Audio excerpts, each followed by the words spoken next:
How did contests go from this to this?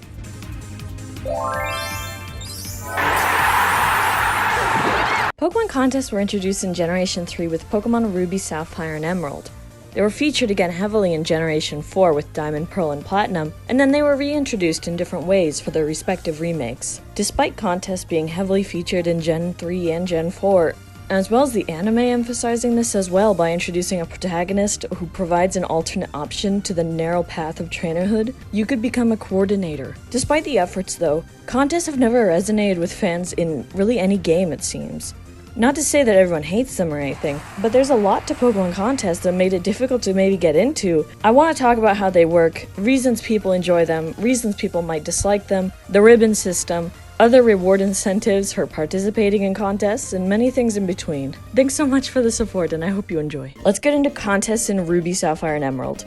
Let me take you back to my first experience with a contest hall. I was a little kid, and I just picked up a Torchic after being stunned by the image of a Poochyena chasing this man. I'm thrown into a Pokemon battle, and I didn't really know what to do. It was pretty much my first time playing a video game in general. Within the Pokemon games, Pokemon battling is obviously a core mechanic. It's easy to do and easy to understand because the target demographic was of course kids, and it's designed to be easy to understand, you get into, and you start having fun with it. Battling's great, you know? And I'm only highlighting the simplicity and fun of the battling mechanic because navigating the contest mechanic is a much steeper learning curve. Yeah, so right after the first battle, I was good to go. Just listen to that music. I'm coming off the beach into this bright city. There's a whole slew of characters just standing around in line at the museum, just like in real life. Flea market, and up top there's a bright red building. Heading straight to the receptionist, I get hit with some bad news. This building is not for me, it's for the hyper contest goers. I have to go somewhere else. Still, the decor and the people intrigued me. The weird machines with people around them. This little girl somehow got her hands on not one but two Pokeball cases and gives me one. There's a Pelipper portrait on the wall. The old man named Mister is explaining that he's blending berries and I'm free to join. I was always really intrigued by the berry blender screen and the game as well. Just like, and the animation of the berries being plopped in. Listen, I don't know what it is. Something about seeing everyone actually pitch in a berry and seeing those berries like fall down for the first time. It's just a nice little nostalgic scene. But you can't linger on that for long because the machine is revving up. The task of hitting the button at the right time is stressful, a little bit. The machine feels so fast sometimes, and the NPCs don't usually help. But in the end, you and the NPCs cook up on some nice block. None of this felt straightforward with child me. You know, I didn't understand the importance, but my god, is there a great amount of importance with Pokeblocks and things. I'll save Pokeblocks a little later, we're gonna get to it, but it's contest time in Verdant Turf. The reception lady is about to give me a contest pass, and I can finally enter Eneko into a contest, along with the other coordinators. Pokemon contests are the only place throughout the games that consistently has nicknamed Pokemon, even if the nicknames aren't very good. The crowd gets excited and even participates in the first stage of judging based on initial viewing, and then it's our chance to appeal for our lives. This contest is everything. But I immediately make a rookie mistake, not remembering what contest I entered and ending up using a tough move on turn 1 that ignited disgust in the judge and audience while Slox and Zagoon caught the sparkling eye of the judge and inch ahead. Second turn, I'm trying to get back on my feet and actually look at what's going on with the moves. Making Pokemon nervous? Jam? Why are there black hearts? As you can imagine, child me did not understand the contest system very well at all, initially. And not knowing the contest system will cost you, because you'll be stuck in last place the entire time, sometimes not doing anything because the Pokemon keeps getting nervous, and the others are outshining you. And Echo stayed in last place, and as the announcer stated, didn't get much of heal. Slox remained on top, but then made a huge blunder. Still, it was able to maintain its lead and ultimately became the winner, while Eneko sat in fourth the whole time. What an experience. I vent to the reporter, and probably shouldn't have checked the poster on the wall because it showed what I feared it would. Sloth is taunting me. The first contest experience was a disaster. As a child, this is what I mean when I mention contests having kind of a little steeper learning curve than battling. Sometimes a non-intuitive system as well. As a kid, if I was stumped about how to win a contest, it's not like I could ask my dad for an explanation as to why.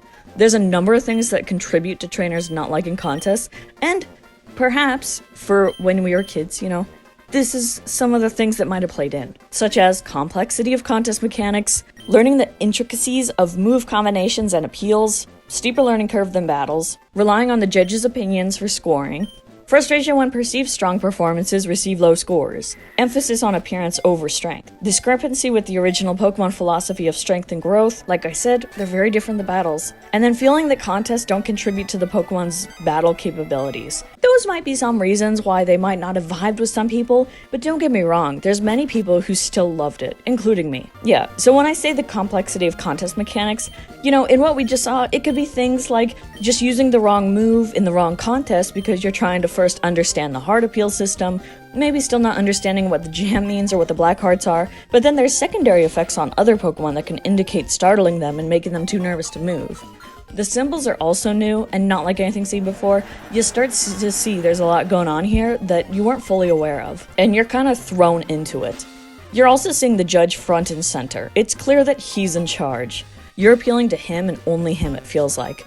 Of course the audience matters, but not like they do in future games. It feels like there's subjectivity in judging when it comes to scoring, since after every move, you're hoping to catch his attention, get a glimmering eye to show he's paying attention and liked it.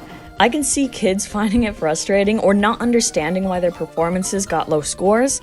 You'll learn you're not supposed to use the same appeal move twice, and that will lead to point deduction. You're never told that beforehand, so if you're trying to use a cute move again because it worked before, and you're trying to understand more now, you might get brutally penalized when you were expecting to hit a good move and even hit the jackpot of attention. Pokemon contests are nothing like battling. The mental switch might not have been easy for all kids, and as I mentioned, you're not really given much information on the mechanics and details. If there's frustration, people just wouldn't do contests. I remember never being able to win contests as a kid, like seriously, past like the first one, and never able to move up the ranks because in Gen 3, it was tough to reach Master Rank. Tough enough to warrant guides and strategies, including one I saw a while back on Japanese forums and YouTube, and it was in a video by Kenzo Suzuki titled something along the lines of, "Do you know Kage boウズ, the strongest Pokemon in the contest?" Kage boウズis the Japanese name for Shuppet. The video was putting into action a strategy someone posted on WhatsApp for obtaining Master Rank in Pokemon contests using Shuppet or Banette. It goes like this. The Pokemon used are Kage boウズor Jupeta. The technique is Iroi, which is the move Curse, Michizure, which I believe is Destiny Bond, but I don't know if that's available in Ruby Sapphire, maybe it is in Emerald.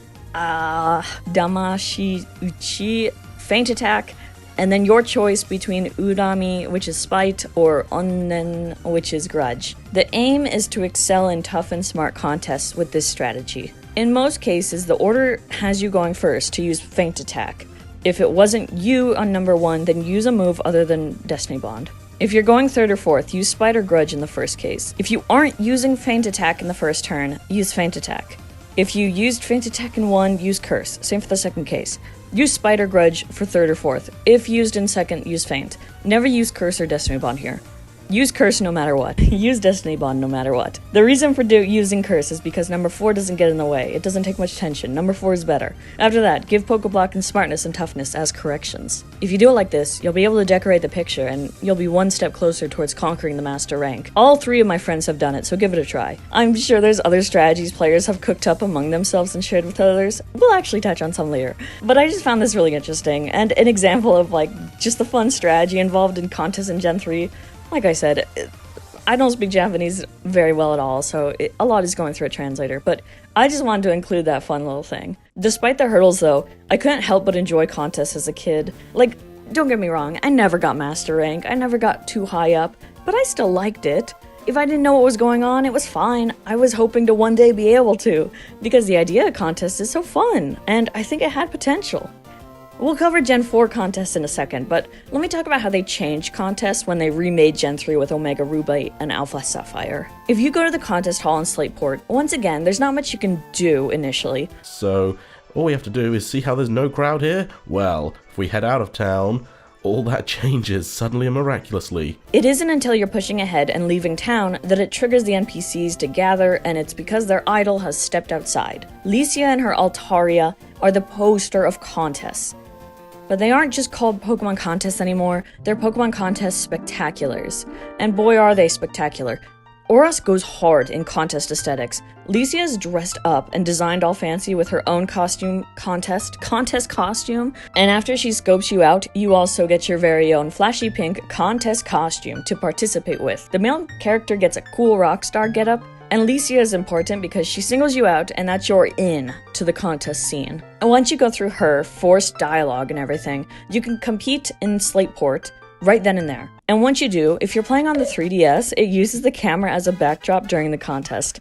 This stunned me at first because I wasn't expecting it, probably because I'm playing in French and missed what some guy was talking about it being a hologram, which you can like turn on and off by speaking to the NPC. But I have to mention this because it's just so weird, but it's really fun.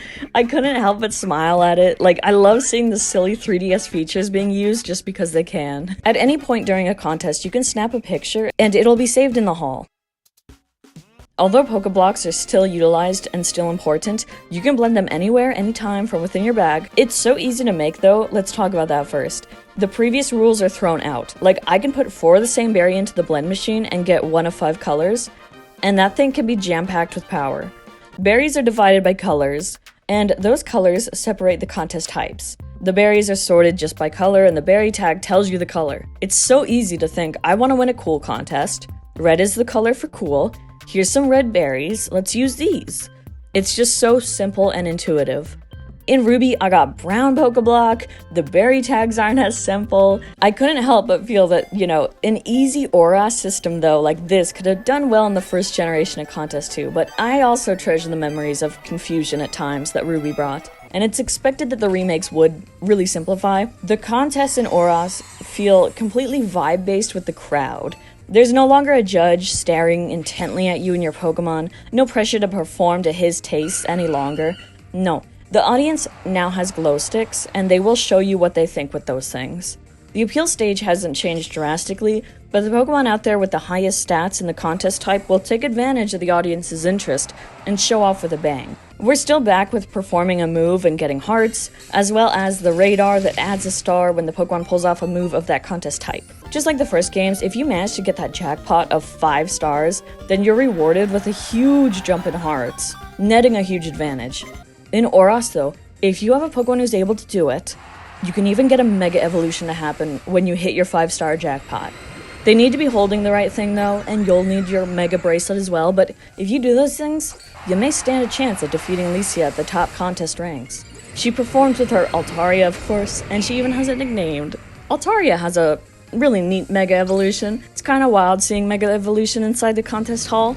Honestly, Ruby Sapphire Emerald contests and Pokemon Contest Spectaculars in ORAS definitely have a different feel to them. Licia is indeed like a pop star idol rather than like a grassroots coordinator NPC. Early contests featured the importance of the judge and how well you can appeal. There's a lot more shenanigans that can happen to where the contests were a bit difficult. But just because they were difficult does not mean they weren't fun and rewarding. Seeing a picture of the contest winner makes sense. It makes much more sense than a random screenshot. The people inside the contest hall just feel more realistic to life. Like, it makes sense to hang a picture of Sloth. It's what people want to see when they come into the hall. But this also ignites a competitive urge in the player. I know my Pokemon are amazing and worthy of winner status and a ribbon, and I'll work hard to make that happen. The NPCs in ORAS have no context as to what this picture is supposed to be. Ruby also felt more homely thanks to the berry stations, the NPCs who help you create Pokeblock. Feels more real, that's the charm.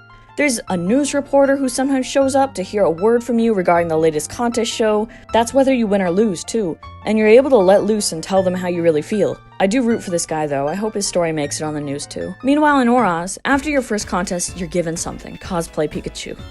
This unknown breeder walks up to you and gives you this strange Pikachu. Yeah, so here's the weirdness of Cosplay Pikachu. Cosplay Pikachu is a regular-looking female Pikachu, but with a black heart on its tail. It exists only in ORAS and cannot be transferred anywhere.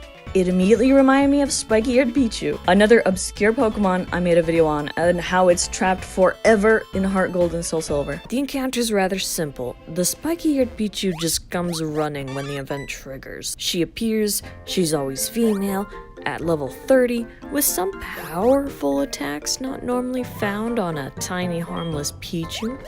After the Pichu run off and come back, An old man returns with them to say some old man type things like, "Don't touch the shrine, you might disappear." Let me hint towards a special Pokemon that does that. And he also reveals that Spiky here is well known in the forest as, the Forest Pichu. She's so full of energy now that she's seen another Pichu. Please no one tell her about the notched ear. I don't think she knows. Special Pichu number 2. Cosplay Pikachu is an absolute buff in contests and is a true beast in contest stats from the jump. You can speak to the random breeder woman in the dressing room to change costumes or remove them, though with each costume, it also learns a specific move to that, you know?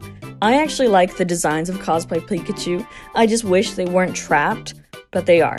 Which is why Cosplay Pikachu is so weird. It's clear that Pokemon wanted players to get into contests a bit more, or at least give them a try.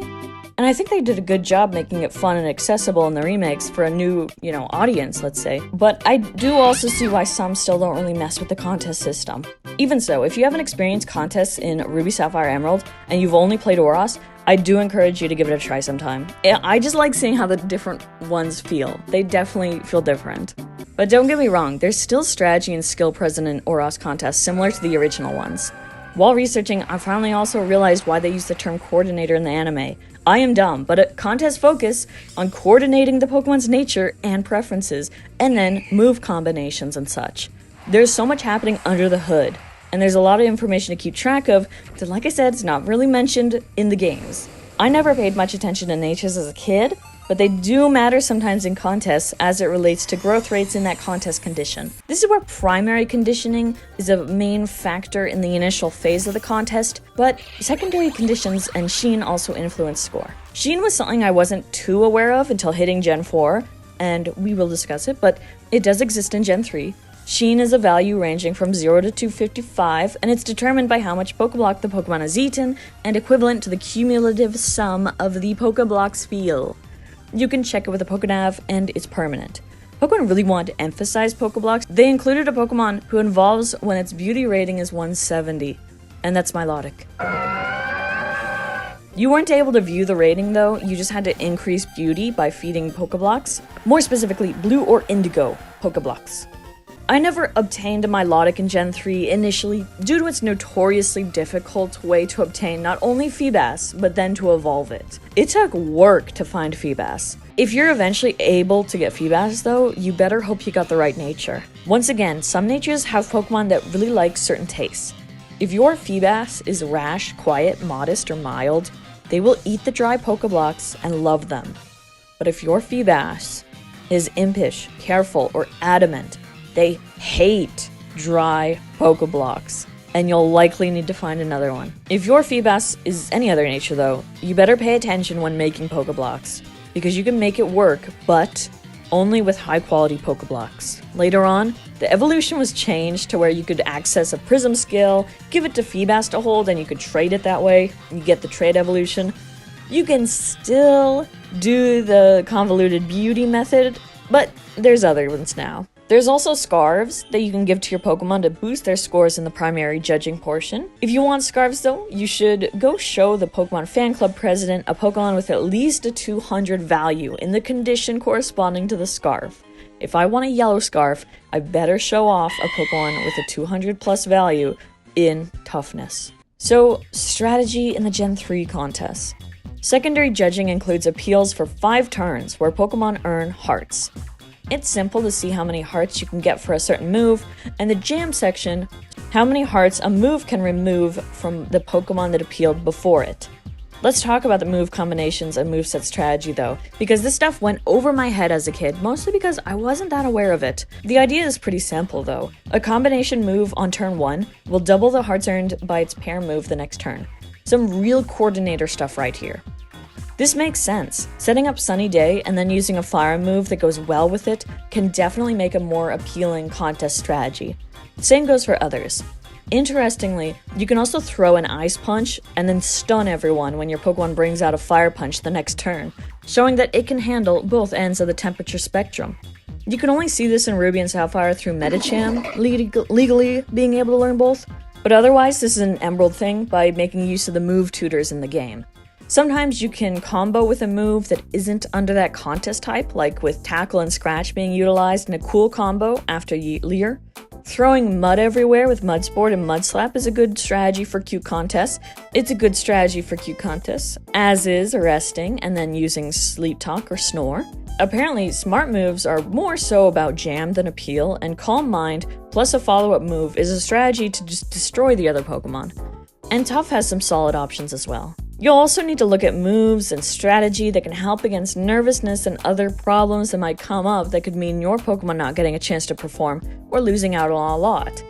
Thankfully, there's guides around that can give you some basic setup strategies to get your feet wet, but they'll be in the description as well. So Gen 4 contests. I don't know what feedback Game Freak got back after implementing contests in Gen 3, but in the next generation they continued to go ham with contests. I had more fun with them in Gen 4. It was more emphasis on your style and like the flashiness. You get gifted a contest outfit. There's a lot more that you have in control that's not just feeding Pokeblocks beforehand or putting on a scarf or something. You still have that obviously, and those are still very important, but now there's other things in play, like props, getting to dress up your Pokemon like that. You get to wear your own little flashy contest outfit. You get to use ball capsules and stickers to make a good entrance. All this stuff. Before you enter your Pokemon though, there's still prep work that can be done by turning your berries into Poffins. That's right, Pokeblocks are gone, and Poffins are instead being baked.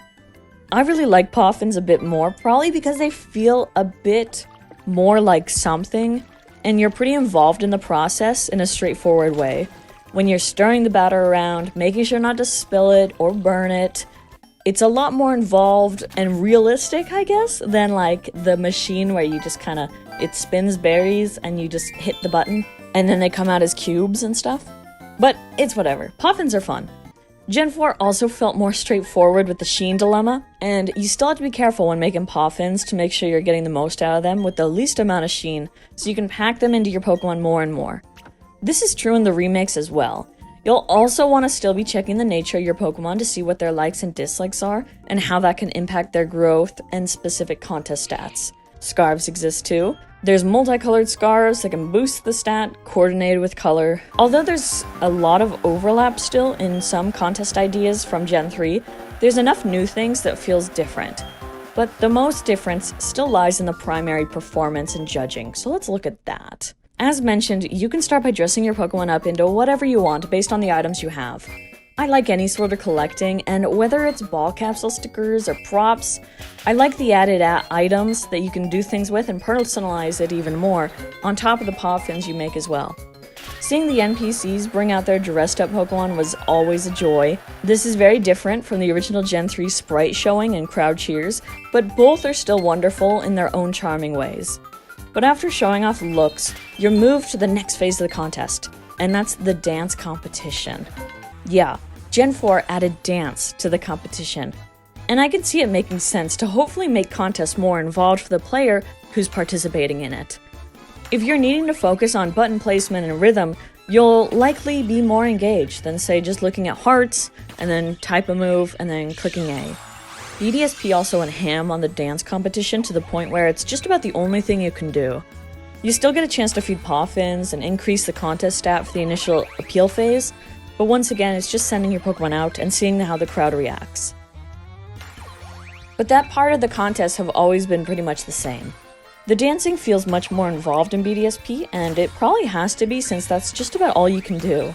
Winning them isn't always a walk in the park though, and it gave me Guitar Hero flashbacks numerous times.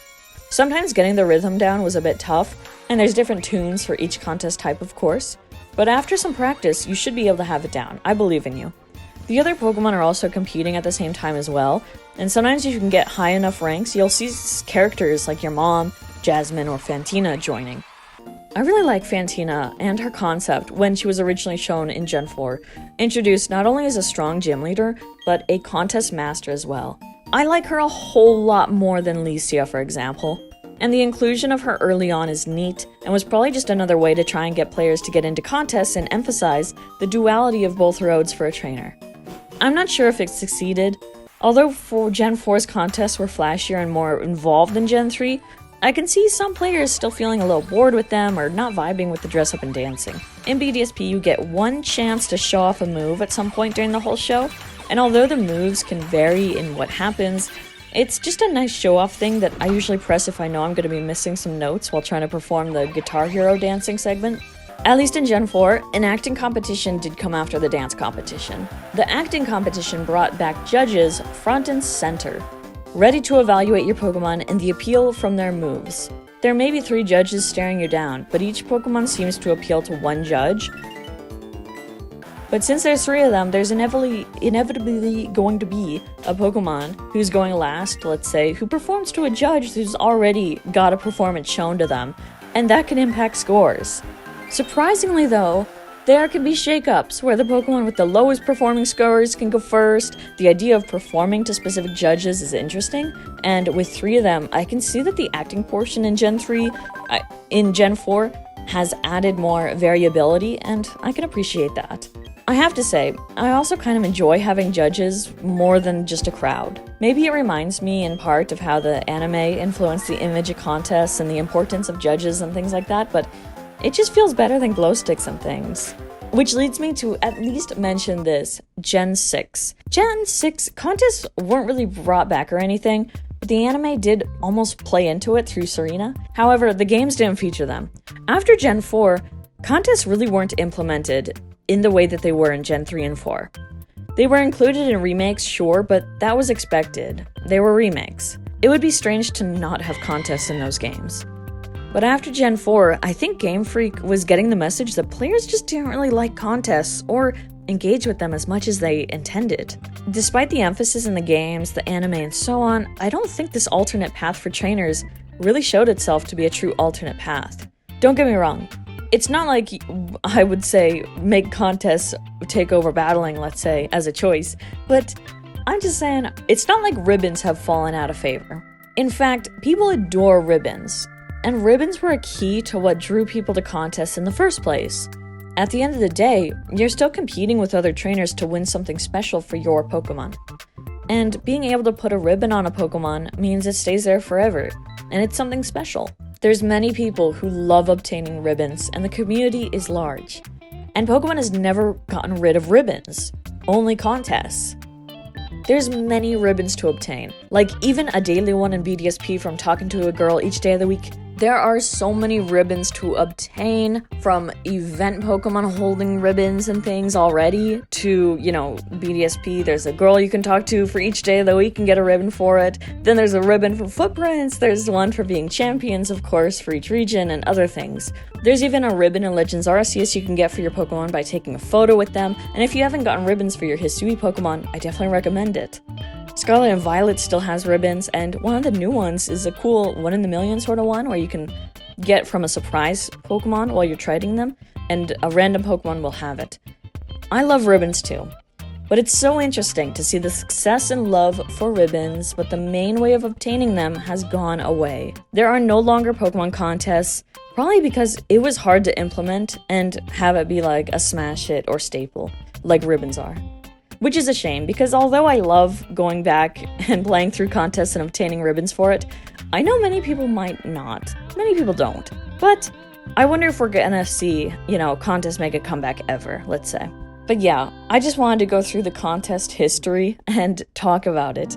I would love to hear your thoughts as well about, if you enjoyed contests or now, or, even if you are like a ribbon collector, or any thoughts you kind of have on it. Thank you so much for watching. I appreciate it so much, and I hope you have a great day. Bye-bye!